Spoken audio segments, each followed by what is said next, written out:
That's what the Gemara said. And when he said, when Rabbi Yochanan Zakkai, according to that opinion that says it's both Yavneh, both any place that there's a Bezdin, Rav Huna says it has to be in front of the Bezdin. Bifnei Bezdin. It has to be in front of Bezdin. If it's not in front of Bezdin, even in the Yavneh, it has to be in front. If it's not in front of the Bezdin, you can't go ahead and it's not in front of the Bezdin, you can't go ahead and blow the shofar on Rosh Hashana that comes out on Shabbat. We need the personal supervision of the Bezdin. That was the Gemara yesterday. Today, the Gemara we started touching yesterday a different version of what Rav Huna's statement of with the court, what was he referring to? So today we have Ike de Masni Lahad Rav Huna Ha. We are on 30A, 30A1 on the bottom right. Ike de Masni Lahad Rav Huna Ha. The Rav Huna's statement of with Bezdin was not talking about Rosh Hashanah that come out on Shabbat. Rather, was talking about Yom Kippur of Yovel. Like we introduced yesterday, Yom Kippur of Yovel, there is a special mitzvah of blowing the shofar. There's a mitzvah. Right, so we said yesterday that there's. All right, we said there's a question whether you have to blow it yourself or hearing would be enough, correct? And we said that the Rambam, we quote the Rambam, that the mitzvah of blowing on Yovel is a mitzvah that's given to the court first. The Bezdin has to blow. That's Sibur. And then every person has to blow themselves. Every person has the 3 or the 9 or the 100. It should. Right. So technically it should be the 3 truas, which means each trua is preceded by a tekiah, followed by a tekiah. But because if you don't know which is the right trua, you would have to do 30. We call 30 sounds. That should be the amounts. Now, each person will have to go ahead and do a minimum of 30. Right. Now, if you don't know what the trua is, if you know what the trua is, then like you said, it'll be only 9 sounds. So, the ksiv, it says in the pasuk, b'yom kippurim, on Yom Kippur taviru shofar b'chol artzachem. This is the mitzvah of the blowing of the shofar in Yovel. On Yom Kippur, you should blow the shofar b'chol artzachem. And I want to share a chidush. The Torah, when it talks about Rosh Hashanah, it doesn't openly state use a shofar. It says Yom Trua Yilachem. It's the day of breaking sound, and we learn out. There's a limud how we figure out that it means it's referring to a shofar. Why perhaps the Torah did not write the word shofar openly in the pasuk? So I wanted to say, because perhaps some people get so caught up on the shofar, they don't get caught up on the meaning of the shofar. The purpose of shofar is Yom Trua.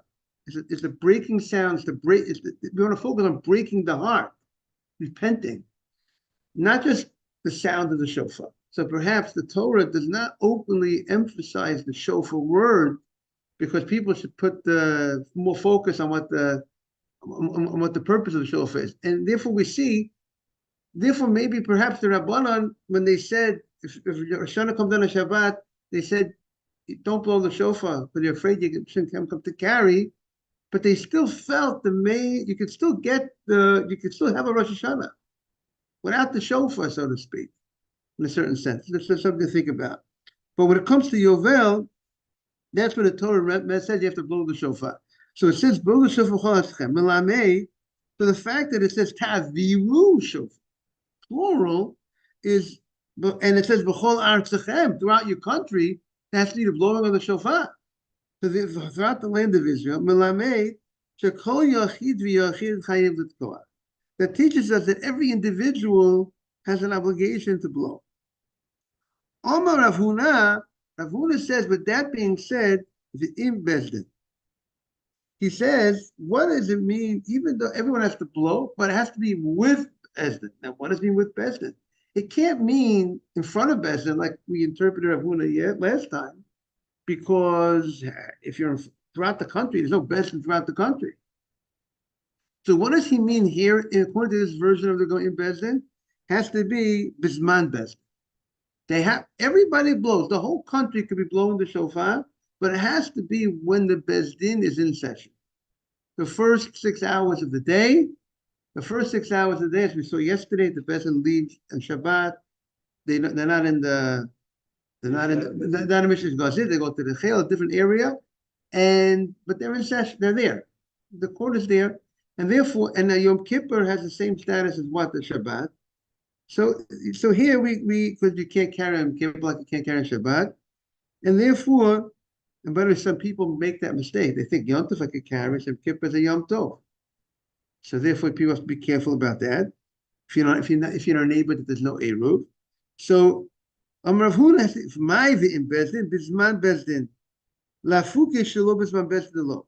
If it's not the time that the court's in session, you can't go ahead and blow. Everyone has to make sure they blow within the first 6 hours of the day. That would seem to be a rabbinic enactment. The Torah does not give a specific time of the day of Yom Kippur that you have to blow the shofar. Yom Kippurim, you blow the shofar. Just like Rosh Hashana has no specific time blowing the shofar. The Torah did not give us a time. We blow it in the morning. Technically, a guy didn't hear the shofar in the morning, you blow it in the afternoon. It's like tefillin. We put on tefillin in the morning. Guy didn't put on tefillin in the morning. He put on in the afternoon. It's not limited to a specific time. One of the few mitzvot that is so time restricted is Kriya Shema. The mitzvah of Kriya Shema every morning has a specific time. Has to be by 3 hours of the day, because the Torah there identifies the mitzvah of Kriya Shema be'ufkumecha, which is the time that people get up. I mean, after everybody's up, it's already too late. That's why the princes get up 3 hours into the day. Therefore, we gain, by the way, because of the princes. The average guy does not get up 3 hours into the day, up to 3 hours into the day. Average gets up much earlier. Sunrise or whatever it is, people are getting already up. But because it says when you get up, and the princes are getting up at that time, up to 3 hours into the day, you could blow. You could do. But afterwards, you lost the mitzvah. That's why very important. You should encourage people come to. They go to the 9 o'clock minyan, Shabbat. So according to the Magen Avram's time, it's already too late. They already missed the first man. They should encourage them before everyone has to go. You know, I know a lot of parents encourage their children. Did you say the Shema? Before they go to shul, say the Shema. That's a job of, I think, of a parent to educate the children to make sure that to remind them about the Shema. If they miss them, say it again? 100%. And then if you miss the night, the earliest man, go for the second man, which is around 9:30 or so. Okay. So comes the Gemara and explains that it has to be at the Zman of Bezin, which is a fascinating idea. That means that somehow the impact of the court being in session, the fact that the court is in session, will have some sort of influence on you to be a little bit more careful of not coming to carry, because of that fact that they're in session. Now, the rabbis are in session, so you have that plays a role. I think that's how one of the commentaries says, "Shebezman zeh, the ema, the awe of the court is on the people, and they won't come to carry." Now, Mativ Rava. Now, Rava is going to challenge this approach. Kiyat Shofar, which will address Nathan's point a little bit, what he was talking about. What do they do with it? Because what about other things? What about the Shemona Esrei, the Musaf of Yom Kippur? We're talking about the sounds of Yom Kippur. So here it says, maybe it's a little late in the Gemara. It's the next piece of the Gemara. The Gemara is going to say the Yovel is like Rosh Hashana regarding Tkiyah, exactly what you said. We said the sounds are the same, and Ubrachot. Also for the brachot, the amidah, Shmoneh Esrei is going to be the same musaf with the shofros, the chronios, malchios will be the same thing with 9 brachot to Shmoneh Esrei. As you know, the standard musaf has 7 brachot. You have the first 3 that we do every day, the last we do every day, and you have the middle bracha. But Rosh Hashanah, you got 9 on the deal. Because you have the regular first 3, the last 3, then you have 1 bracha about shofrot, 1 bracha zechronot, 1 bracha about malchiot. That's how you have 9. Before we get to that, the Gemara says Masav Rava. Rava challenges. Now we're turning the page 30a2. Matav Rava. Rava asked, Kiyash Rosh Hashanah of Yovel, Kiyah Rosh Hashanah and Yovel, Dochet the Shabbat.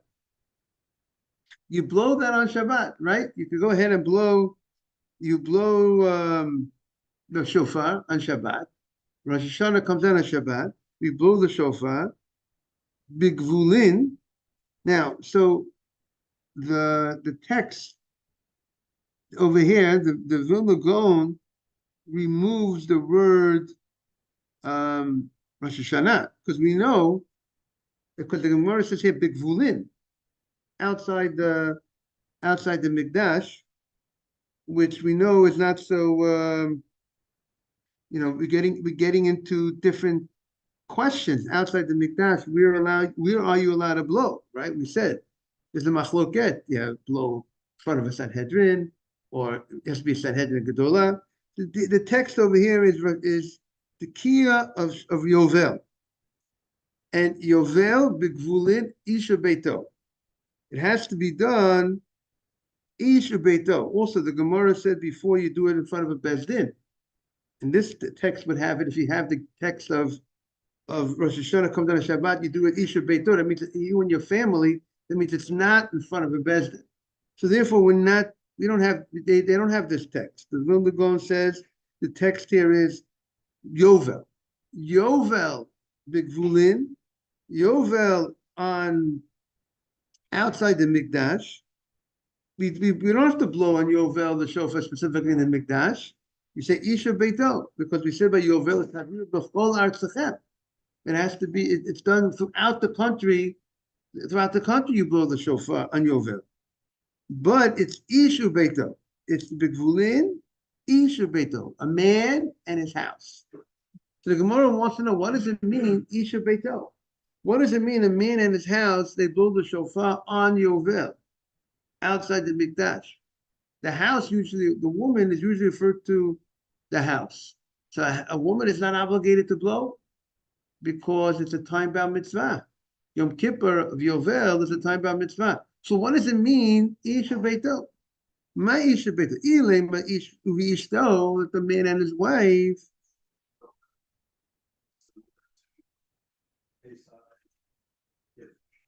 So if she benefits because her husband gets his land back, maybe that's why she's obligated to hear. Maybe. Okay, but the Gemara it feels that she's not obligated. The Gemara says, "It the samim mechayva." Is the lady obligated to blow the shofar on Yom Kippur like we are obligated on Yom Kippur of Yovel? The time-bound mitzvah. The whole mitzvah shezman grama nashim peturot. In general, there are exceptions. Women are patur from time-bound mitzvahs. We know Kiddush and Shabbat, Zachor Yom Shabbat, the Kacho. It's a time-bound mitzvah. Ladies are obligated. We know Matzah. It's a time-bound mitzvah. Ladies are obligated. There are exceptions to the rule, but there's only the exception is because there's a special limud, there's a special Torah teaching that they are obligated. For instance, when it comes to Shabbat, it says Zachor v'Shamar v'Dibu Echad Nem. Hashem said the word, remember the Shabbat and guard the Shabbat, not to violate the Shabbat. So whoever is obligated in guarding the Shabbat, not to violate the Shabbat, is obligated to do also in the midst of Zachor, remembering and talking about saying Kiddush. So women who are obligated in the Shamar are obligated in the Zachor. Or the Torah connects, don't eat chametz, to the mitzvah of matzah. So whoever's obligated in the mitzvah not to eat chametz, which women are obligated in the Lo Saseh, she's obligated, let's say, in the midst of eating matzah. But withstanding that, without the Torah giving us those special teachings, women would be exempt from those mitzvot. So the Gemara says, so what does it mean that women are what does it mean, Isha Beito, when it comes to blowing the shofar on Yom Kippur of Yovel? We have no special teaching of the Torah that teaches us that women are obligated to blow the shofar on Yovel. So it can't mean that. It has to mean something else. So the Gemara says, Elalav, Isha Beito means him in his house, Afilu Shelo B'zman Bezdin. It means you're in your house. You don't, even if it's not at the time of the court, even if it's not the time that the court is in session, it's in the afternoon. Isha Beito. Ish, and we're translating Isha Beito, Ish in your house. You in your house at your convenience. You're in your house in the morning, you want to blow in the morning, you want to blow in the afternoon. So therefore, it shows it's not like Rav Huna. Rav Huna says it has to be when, at the time of Besdin, that when you blow the shofar on Yom Kippur of Yovel, you have to specifically blow within the first 6 hours of the day, before noon. And here it sounds like Isha Beito, anytime. Now, the commentary is, why is the Gemara thinking that way? Good morning, Jake. Why is the Gemara thinking that way? Maybe Isha Beito means in the time at the time that this court is in session. How does the Gemara, but the fact it says Isha Beito, why is it lending itself that it's talking about when the court is the whole day, even when the court is not in session? That is the question some of the commentators ask. So the Turi Oven, who was a Shagas Ari, answers the following. Because the Gemara is thinking that the word Isha Beito means Isha Beito, you have to do it in your house. So then we're thinking, Isha Beito. Okay, that's a good point.